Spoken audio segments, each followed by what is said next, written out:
من فاتیمە محەممەد ئەمین پەرستارم و خەڵکی شاری هەولێرم لە نەخۆشخانەی ڕاپەڕین کار دەکەم. ئیشیمە لێرە لەگەڵ منداڵە ناکامەکانە لە بەشی منداڵە ناکامەکان زیاتر چاودێری ئەو منداڵە دەکەین کە پێشوەختە لەدایک بووینە و ئەوانەش کە لە کاتی خۆی لەدایک بووینە بەڵام کێشەی هەناسەیان هەیە یان هەر کێشەیەکی دیکەی باتینی و جەراحیان هەیە کە لێرە داخل دەکرێن. ئێمە لێرە چاودێریان دەکەین و پشکنینیان لە بۆ دەکەین و فەوسات و کانولە و ئەو شتانەی پێویستیانە لە بۆیان جێبەجێ دەکەین.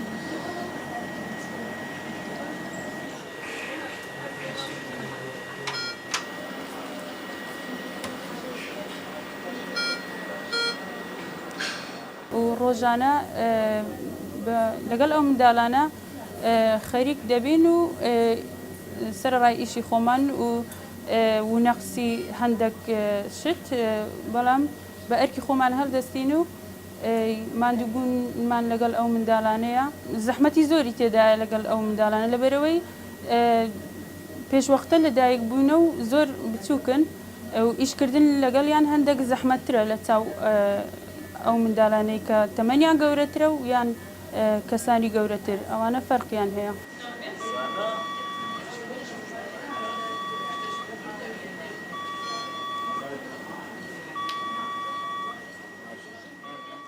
داواکاریم ئەوەیە لە پەرلەمانی داهاتوو گرنگی زیاتر بە سێکتەری پزیشکی بدرێ و گرنگی بە کەرتی تەندروستی بدرێ و بە تایبەتی لە بواری گەورەکردنی بەشەکانی نەخۆشخانەکەمان لەبەر ئەوەی لۆدێکی زۆری لەسەرە نەخۆشێکی زۆر لە دەوروبەری هەولێر ڕوو لەو نەخۆشخانەیە دەکات لەبەرەوەی تاکە نەخۆشخانەیە لە بۆ منداڵان لێرە حکومی و گرنگی زیاتر بە کارمەندانیش بدرێ لە بواری زیادکردنی بەشە بودجە و هەروەها گرنگی بدرێت بە زیادکردنی ژمارەی کارمەندان دامەزراندن لەبەرەوەی بە تایبەتی لە نەخۆشخانەکەمان زیاتر کێشەی ینی تەقاعود دەبن و مۆڵەتی درێژخایەنیان هەیە و ژمارەی کارمەند لەو نەخۆشخانەیە ڕوو لە کەمی دەکا و نەخۆشیش ڕوو لە زیادبوون دەکا و دەبێت یعنی بەو کارمەندەکەمەی کە هەمانە لە کەم و کوڕیەکانی ئەو نەخۆشخانەیە پڕ بکەینەوە.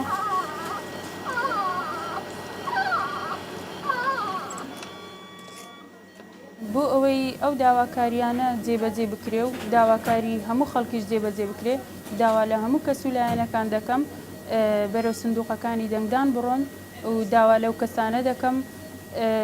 بە تایبەتی ئەوانەی کە خاکیان پاراستووە ئەوانەی کە قوربانیان داوە بۆ ئەو خاکە و ئەگەر حەز دەکەن ئێمە خاوەن دەوڵەتی خۆمان بین دەنگ بدەن بەوانەی کە خاکیان پاراست بەوانەی کە ئیش دەکەن لە بۆ سەربەخۆیی کوردستان و ئەوانەی کە پەیامی نەتەوەییان پێیە هیوادارم دەنگ بەو کەسانە بدەن کە شایستن.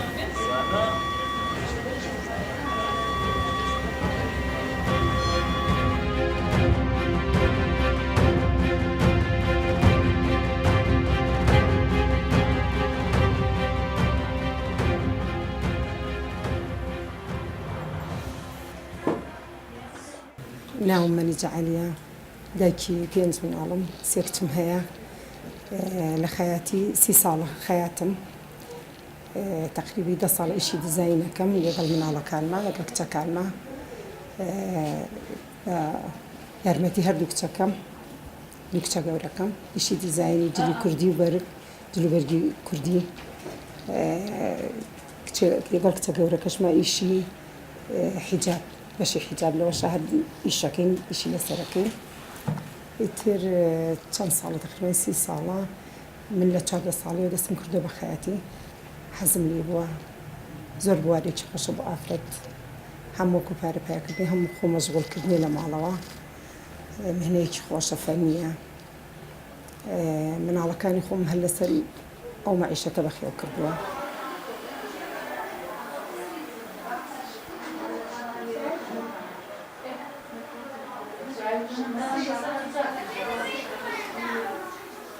داوا لە پەرلەمانی داهاتووەکەم کە یارمەتی ئافرەتان بن لە بواری ئیشی دەست پەرە پێ بدرێ لە بەشی خەیاتی بێ یا ئیشی و چنی لە دەست بێ معمەلی گەورە یا شوێن بکرێ بە کۆمەڵ ئافرەت کە بتوانێت مەعیشەتی خۆیتیا بەڕێوەبەرێ بێتە دەرەوە لە سوچی ماڵەوە هەم یەتە دەرەوەکەوێتە ناو کۆمەلگا هەم ئەو تا مەعیشەتی ماڵ و مناڵی خۆشی پێەکە کەوا شوێنی زۆر تایبەت و گەورە بکرێتەوە بۆ ئافرەتەکانمان بۆ گەنجەکانمان کە لە ماڵەوەی تردا نێنشن بێنە دەرەوە ئیشی دەستی خۆیان بە دەستی خۆیان ماڵ و مناڵی خۆیان بەخێوکەن و ئیشێکی جوان بکەن و هیواکاریشم کە ئیشەکانمان بەس تەنها لە ناو شارەکانی خۆمان نەبێ بەڕێی پێ بدرێ و بچێتە دەرەوەی وڵات.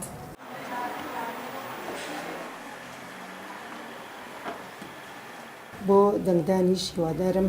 کە هەموو میلەتی کورد بچێتە سەر سنووقی دەنگان دەنگ با بۆ کەسەی کە خۆی بەڕاستی ئەزانێت و ئەتوانێت میلەتەکە بەڕێوەبەرێ کێ بە باشەزانن دەنگ بن بۆ کەسانە.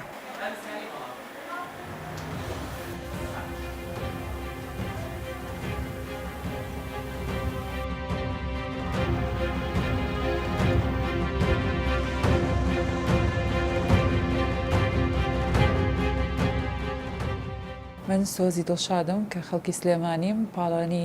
عێراقم لە بواری پاسکی سواریە کە هەروەها تەلەبەی کولێ تەربیە ڕاضم ئاخر ساڵمە ئەوە بۆ ماوەی 10 ساڵە بێ کە هاتوومەتە ناو بواری ڕاضەی وەرشی پاسکی سواریەوە لە 2009 دەستم پێ کردو ئەو تا ئێستا چەنان بەشداری پاڵانەتەکانم کردووە هەم لە ناوخۆ هەم لە دەرەوەی وڵات. من لە ناوخۆیان وەکو نادی بەشداریەکەم کە یاریزانی نادی نەرۆزم لە شاری سلێمانی کە ساڵانە بەشداریەکەم بەناوی ئەو نادیەوە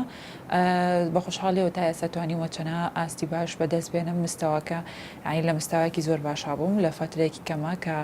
دەستم کرد بە نەتایجەکانم کە هیچ پلەی یەکەم و دووەم و پلەی سێمی بوو لە ناوخۆیە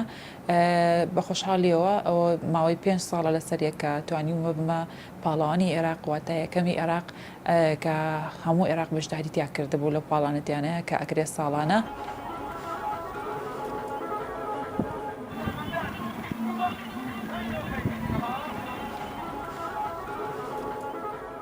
یەکەم کچیش بووم کە توانیم لە ساڵی 2015 بەشداری کەم لە پاڵانێتێک ئەویش لە وڵاتی ئیتالیا بوو کە ئەم پاڵانەتێ جیاواز بوو لە پاڵانەتەکانی تر بریتی بوو لەو پاڵانەتێک کە هەموو وڵاتە ئەوروپیەکان بەشداریان تیا کردبوو منیش توانیم بە ناوی کوردستانەوە ئەمجارە بەشداری کەم لەو پاڵانەتیە ینی جیاواز لە جارەکانی تر کە بە ناوی عێراقەوە بەشداریم کردووە بە خۆشحاڵیەوە کە بێ نەتایج نەگەڕاومەتەوە هەتا ئێستا لە ماوەی ئەو چەند ساڵەیە کە توانیم خاوەنی 15 مەدالیا لەسەر ئاسی وڵاتانی عربی ئەویش مەدالێ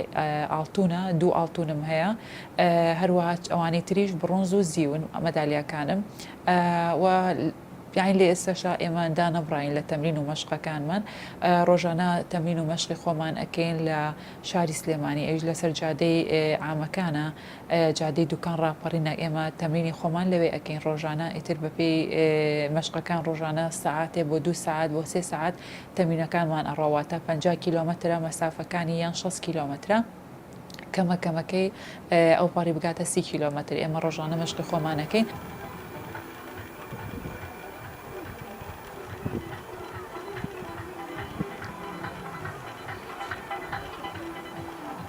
بەداخەوە لەبەر نەبوونی دەوڵەت بوونمان یعنی لەبەر نەبوونی ئەوەی کە بە ناوی کوردستانەوە ئێمە بڕۆین بەشداری پاڵانەتەکان بکەین لە دەرەوە ئەو نەتایجانەی کێنی کێمەوەکو کوردێکین بە ناوی کوردستانەوە بەشداری بکەین ناهێڵن ئەویش لەبەر ئەوەیە کە ئێمە هێشتا نەبوونێتە دەوڵەت زۆر بەداخەوە بۆ ئەوە بەڵام ئێمە سەرڕای ئەوە کە بەشداریمان کرد لە پاڵانەتەکانی دەرەوە توانیوانە ئاڵای کوردستان بەرین بەرزی کەینەوە و هیوادارم بۆ لەمە دووە کە بتوانین دەوڵەت کارێکی وا بکە بۆ پاڵانەکانی عێراق بۆ پاڵانەکانی ینی کوردەکان بە تایبەتی کە بتوانن ئەم کوردانش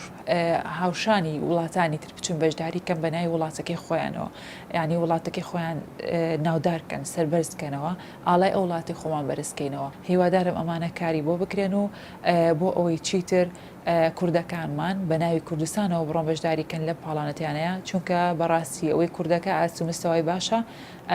لە ناو عێراقا بەعام یعنی ئەو یاریزانانەی تیانەیە کە بگەنە ئەو مستەوایە.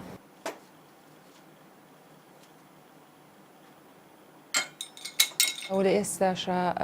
داواکاری من ئەوەیە کە بۆ خەڵکی کوردستان بە تایبەتی کە ئێستا بۆ لەمە دووە هەڵبژاردن ئەکرێت هیوادارم هەمووتان بچن بە ویژدانی خۆتانەوە چ لایەنێکتان پێ باشە دەنگی خۆتان بدەن بۆی دەنگەکانتان نەفۆتێ ئەم دەنگە بۆ کوردستانە بۆ سەرخستنی کوردستانە پێشخستنی کوردستانە بۆ ئێمەش بیبمە دەوڵەت وەک وڵاتانی تر چ لایەنێکتان پێ باشە کێ خزمەتتان ئەکا کێ یارمەتیتان ئەیە بۆ بەناوبانگبوونی کوردستان بۆ باشبوونی کوردستان پێویستە ئێوە ویژدانی خۆتان ئاسوودەکەن و دەنگ بن بۆ لایەنەی کە ئەتانەوێت.